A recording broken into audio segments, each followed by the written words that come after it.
வணக்கம்ப்பா. இப்போ வர கால்ஸ் வந்து நீங்கள் மேம் கிட்ட சௌந்தர்யா மேம்ட்டையும் உமா மேம்ட்டையும் பேசினவங்க வந்து ஆக்சுவலி டெய்லி டெஸ்ட் கொடுங்க, எங்களுக்கு அது டெய்லி பேக்கேஜ் போட்டால் நல்லாயிருக்கும். பிஇஓக்கும் சரி டிஎன்பிஎஸ்சிக்கும் சரி, எங்களுக்கு டெய்லி இப்போ ஒரு 100 கொஷின் கொடுக்குறீங்கன்னா ஒரு 50 ருபீஸ் இல்லை 30 ருபீஸ் அந்த மாதிரி கொடுத்தீங்கன்னா டெய்லி நாங்கள் டெஸ்ட் எழுதிக்கிறோம் அந்த மாதிரி சொல்லியிருந்தீங்க அப்படின்னு சொன்னாங்க.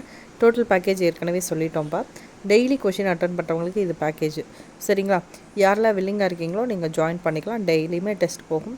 டிஎன்பிஎஸ்சி குரூப் 4க்கு ஒரு ஃபைனல் பேக்கேஜும் இருக்குது. அது அவங்க வந்து பார்த்தீங்க அப்படின்னா எப்போ வந்து எக்ஸாம்ஸ் வருதோ அது வரைக்கும் அவங்க வந்து எழுதிக்கலாம். அந்த பேக்கேஜ் அவைல் பண்ணுறவங்களும் இருக்காங்க. அதே மாதிரி என்றைக்கு தேவையோ அன்றைக்கி டெஸ்ட் எழுதிக்கிறவங்களும் இருக்கீங்க.